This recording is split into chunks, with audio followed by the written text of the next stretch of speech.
The Sweet 16 is set. Now it's all about the matchups, coaching styles, and who can win this moment. We're here. I don't want to hold the conversation as usual. We have to go ahead and set it right off. Is there any surprise teams that y'all felt like wouldn't be here right now? Virginia will be in the Sweet 16 right now. I think them ladies are playing really tough. Yeah, I have to agree. Virginia, I mean, number 10 seed. But I guess the other team would be Minnesota. Absolutely. I agree with both of those teams. I actually was going to say both, but I'll also say Kentucky. He had the new roster. They had a tough matchup. Like I would have to say Kentucky too. I didn't feel like Kentucky would be here, but Virginia also. Like Kentucky and Virginia, Minnesota, I don't think is a bad one. Start off with Region 1, Vanderbilt versus Notre Dame. We're going to start off with you, Coach Mo. We want you to jump into a player from each one of those teams that you think will impact the game and could win it for their team. Hannah Hidalgo, just all around player, plays on both ends of the court, average 25 points a game, 6 rebounds. She has 189 steals, which is 5 steals per game. Man, I did the math.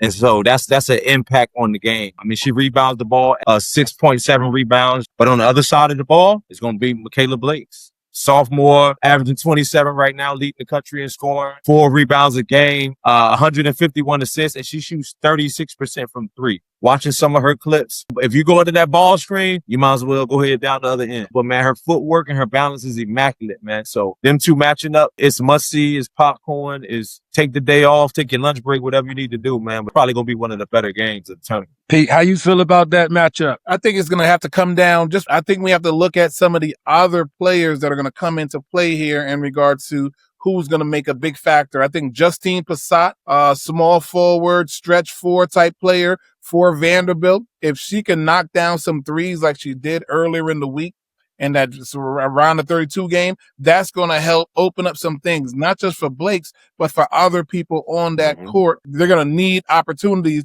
to get to the rim, find openings, things like that. On the Notre Dame side, KK Bransford. Early on, she was the number 1 player in the country in her class. KK had an outstanding all-around game against Ohio State the other day. She needs to continue to be productive, be a stat sheet stuffer for them to continue to move on. Corey, did you have anything you wanted to add into that? Only thing about that game, I'll say, I've been going against Notre Dame the whole time. Yeah, I ain't going against Notre Dame. I mean, and one thing, Notre Dame taught me already. Yeah, and one thing, Mo, you hit something on the head. And when you say Hannah Hidalgo, 5 steals a game, right? Like per game. 5 steals a game. I left this out too. She had 8 steals in both of the first 2 rounds. She had 16 steals in 2 games. Okay, so I want to know, how does the number 1 scorer in the country go up against a defensive stopper like Hannah Hidalgo? That's a key matchup. But I agree with you too, Pete. I think it's going to come into the role players in this game. How can they knock down shots? We got in Region 1, the next matchup was UConn, UNC.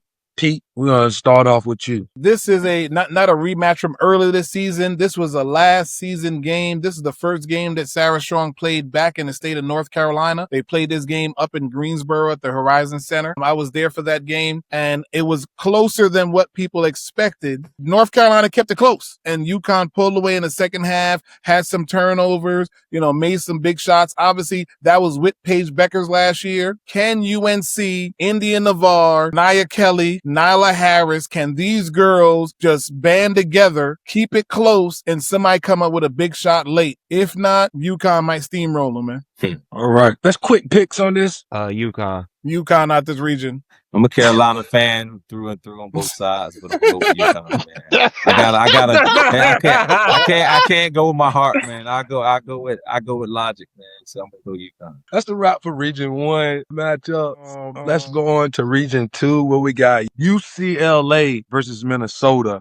30 seconds. Who wants to go first? Let's go. No. I just think UCLA is so big inside, man. I just think Minnesota doesn't have the firepower. The Bet sisters, and they also have 2 other bigs that come in and impact the game, offensive rebound and finishing around the basket. They pass it to each other very well too. So I think that makes it tough to double team those young ladies down there. So I think UCLA just had too much of the pain. UCLA, I think they're a Final Four team. Just to touch on what Mo was saying, I just think they're too much. And I also would say Coach Corey is doing a good job out there with her team. I think she has the pulse with them, so I think she can coach them to that Final Four. Pete, Does Minnesota have the firepower for an upset? They've got some perimeter scoring ability. They've got some players out there, Mara Braun and Amaya Battle. You know what I'm saying? So, I mean, they've got some players. Unfortunately, their best players are outside. UCLA's best players are inside. And, you know, that's going to win the game for them. UCLA has extremely talented perimeter players as well. I believe, Gabriela Jaquez, whose brother plays on the Heat,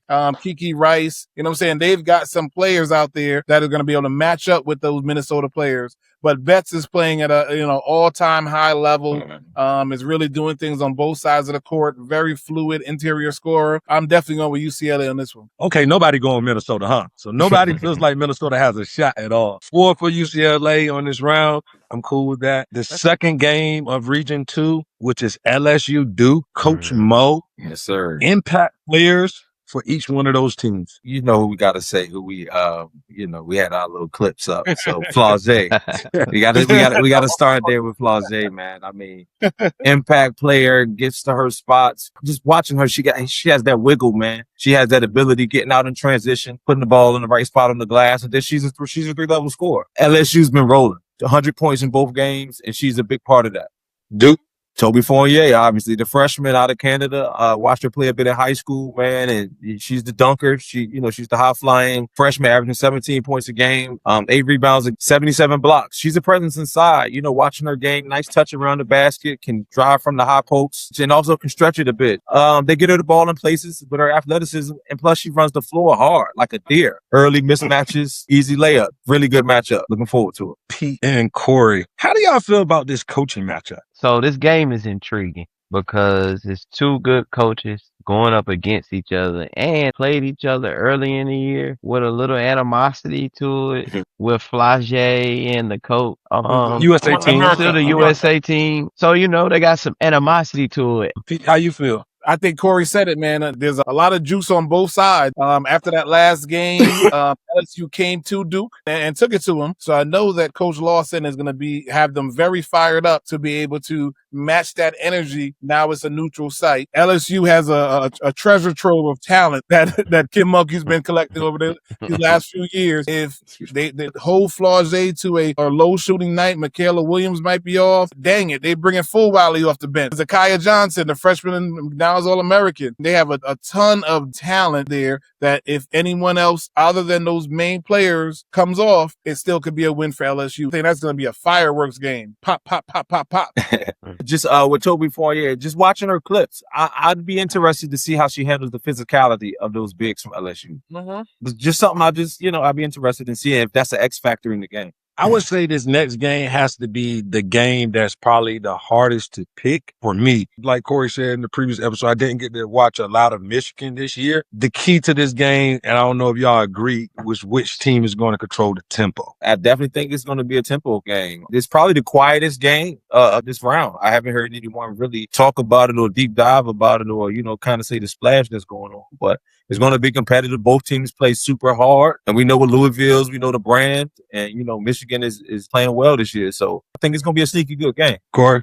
I think it is going to be a really good game. High pace, high tempo. I like the way Michigan really get after it on defense. How does Louisville handle that tempo? And do they get sped up or can they control that? How you feeling, Pete? The guard play is going to be tremendous. I mean, we're talking about some high-level guards, shooters on both sides. I believe the Michigan center, Sofia Kanich, hope I'm saying that right, versus Ziegler. That matchup may determine who has that interior control of the game, but that interior, whoever gets the most interior buckets, especially early, I think is going to start to separate themselves throughout the game. Last game of Region 3, which is Texas, Kentucky. Pete, Corey, I'm interested in the coaching styles, a breakdown on the coaching styles of this game and how that would impact a win. Watching them play early on in the year, seeing Coach Schaefer with Texas, he's high tempo defense, getting after him. He did a lot of denying of the basketball, full court, changing it up, half court, deny entry passes. With that type of style, it creates a lot of turnover. One thing that Coach Brooks did very well was he made a lot of good in-game adjustments. The double drag screen with the pick and pop, hitting some back doors with Tiana Brianna Key. I just think the styles are complementable. I think it can go either way. I look at both of them are defensive minded coaches, and I look Mhm. at who the key defender is on either team. You know what I'm saying? Rory Harmon for Texas, who's the Mhm. point guard, 5th-year player, just broke their all-time assist record at the school, a true leader on the team, took them to the Final Four. You know what I'm saying? Like, really is that like that glue person, but is their elite lead guard defender at the top of it. And then for Kentucky, you've got Clara Strack, 6'5", hitting 3-pointers, blocking shots, very dynamic center. So who's going to be able to control the whole thing? Tony Morgan for Kentucky has sometimes a little bit loose with that basketball. You know what I'm saying? If Rory Harmon and the other guards, Jordan Lee, those other guards on Texas are able to take advantage of that, that would be something to watch. But Clara Strack is going to really kind of own that inside for Kentucky. This is going to be, I won't be surprised if this game is in the high fifth, low sixth in regards to scoring, because it's going to be a defensive struggle at times. Yeah. Mo, who you picking for that game? You know, you ain't got to ask me that, man. Madison Booker. All right. It's South Carolina. They playing like the best team in the country right now, Pete. Like, is this the best you done seen them play? You watched them a lot. Like, how you feeling? Listen, so I was at the game when they played Oklahoma in Colonial Life last year. They put 100 on Oklahoma, right? This is pre-Chavez. But right now, what they did to Southern California the other day, I was like, saying Southern California is no slouch. They're talented. Kelly Davison, all freshman All-American, Kiana Smith, who was, high school All-American, great player, all rookie team last year in the Big Ten. So it was really to see them dismantle that team like that was kind of like, whoa. And they found that offensive stride. They struggled at times throughout the SEC season offensively, but now they seem to find, the flow within the game offensively. Latson has figured out how to be that, missing piece of fluency on the offensive. Defensively, she's outstanding, but offensively, she found her way to be like, okay, maybe early on she was kind of getting in the way more than just moving. You know what I'm saying? There was she wasn't not like she wasn't playing hard, but it was kind of like the fluidity of the off wasn't there. Mm-hmm. And now it's really, really moving well for them. Listen, Chavez can get crazy like she did in overtime when they lost at Oklahoma this year. But Reagan Beers, if Reagan Beers is able to get Okot or anybody else in the middle in foul trouble and do that, Reagan Beers is a big time player. I would watch out for her early. They're going to try to go to her early to try to create something on the inside and create some type of, foul situation with that front line of South Carolina. You saying upset? Are you saying an upset alert? Are you saying upset alert, Pete? Are you saying upset alert? I'm just talking strategy from the Oklahoma side, from Barancic, to say, how are we going to make sure that this thing doesn't get out of hand early and keep us in the game so that we can have a Chavez situation which can knock down 3 or 4 threes in the fourth quarter? Mm-hmm. Yeah. Mm-hmm. Oh no, you want the pick? You know the pick is going to South Carolina. Just. I'm talking strategy about they need to do. I'm just saying. I hear upset alert. They did beat them early in the year. I hear upset alert over there. Don better be prepared. Yeah, but no. I'm with Pete. I saw South Carolina a couple times this year, and they were a bit stagnant with their offense. They would have these stagnant moments where they would have problems scoring, and it would be very point guard heavy. We're doing a lot of dribbling and trying to figure it out in space. And 103, 101, it seemed like they probably got that corrected. Corey, how you feeling about South Carolina, man? Since everybody just picking South Carolina, I think Chavez gonna have 40. Hey, listen, I was just waiting for my turn because as it goes on, you watch these games. I like what South Carolina doing, but they beat USC without Juju. So Juju ain't there, so they jumped on them. It's like a pack of wolves out there without your lead alpha wolf. The other way around next year. Yeah, So and I'm going with Oklahoma. I think it might be an upset. Yeah. I really like Chavez is a really good player. Hey man, when that ball get to going in that net, man, yeah, you know how it go. We all done seen it. So South Carolina, Peter London, Oklahoma, Coach Corey Harrison. Yeah. South Carolina, Coach Mo Sumter. Yes, sir. I'm going Oklahoma, man. Oh, yeah? Man, forget it, y'all. I gotta go Alright. top ass. Then we just gonna split this jump down the middle, bro. Alright. We just gonna split this down the middle, then, bro. Hey, I ain't mad at but that look, pick, man. You say what? I said I'm not mad at that pick. Like, I ain't mad at Oh no, I picked Oklahoma early. Remember? Yeah. When I was like, when y'all was like, want to be good, I was like, Chavez one of the best players. I don't know if it's gonna be Yeah, like, you did. You talked South about it Carolina earlier. just gonna run through them. Yeah. Yeah, I picked them early. Last game, I think one of the most exciting games is gonna be. So we might as well talk about the two most exciting people in the game. Coach Mo, give us your breakdown. I'm gonna start with Kamora Johnson Yeah. and Olivia Miles. Yeah, I'm gonna start with Kamora Johnson, man, because I watched her play back in high school at Staff in Virginia. A homegrown young lady, Charlottesville, representing her hometown very, very well. Averaging 20 points a game, basically 19.5, 4.5 rebounds, and shooting 36% from three. She does it so effortlessly. The way she shoots the ball, I think it catches a lot of people by surprise. You know, she'll just be standing there, she'll rock you to sleep and it's gone. Very much looking forward to her. I mean, I guess it's kind of her coming out party. I'm sure people know about her and know of her, but I haven't really seen her on the big stage. And I think a lot of people are going to be excited about seeing her and her talent this next round of the tournament.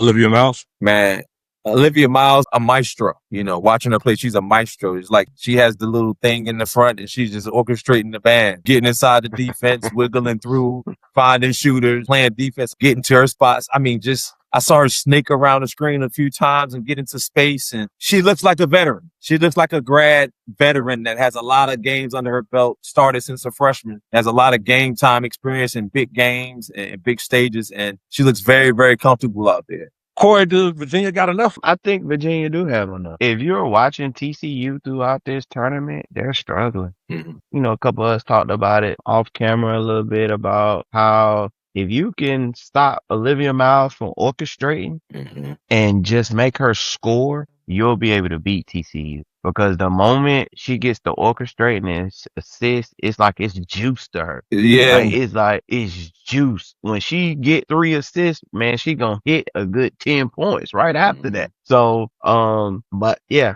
I'm going with Virginia. You know, that's been my like dark horse through it all.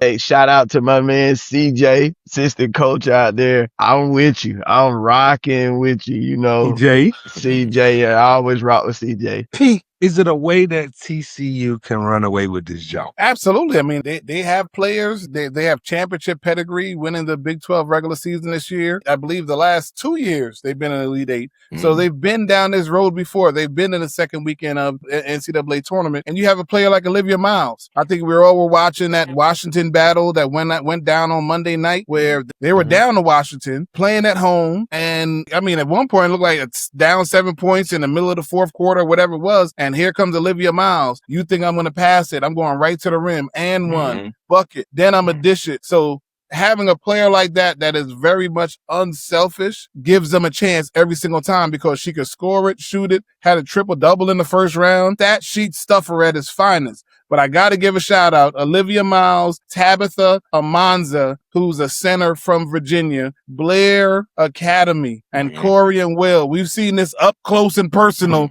You know, that team with Dom Darius, shout out, who got injured at Syracuse. You know, that Blair Academy team that used to just come down to Mooresville and be on some, I'm trying to win this thing. They lost in back-to-back independent national championship games. So that reunion is going to happen on the court. Unfortunately, one of the Blair alumni is going to lose this game, you know, moving forward. Virginia does have a army of 6'4", 6'5". Best game of the Sweet 16 for me, I'm going with Vanderbilt, Notre Dame.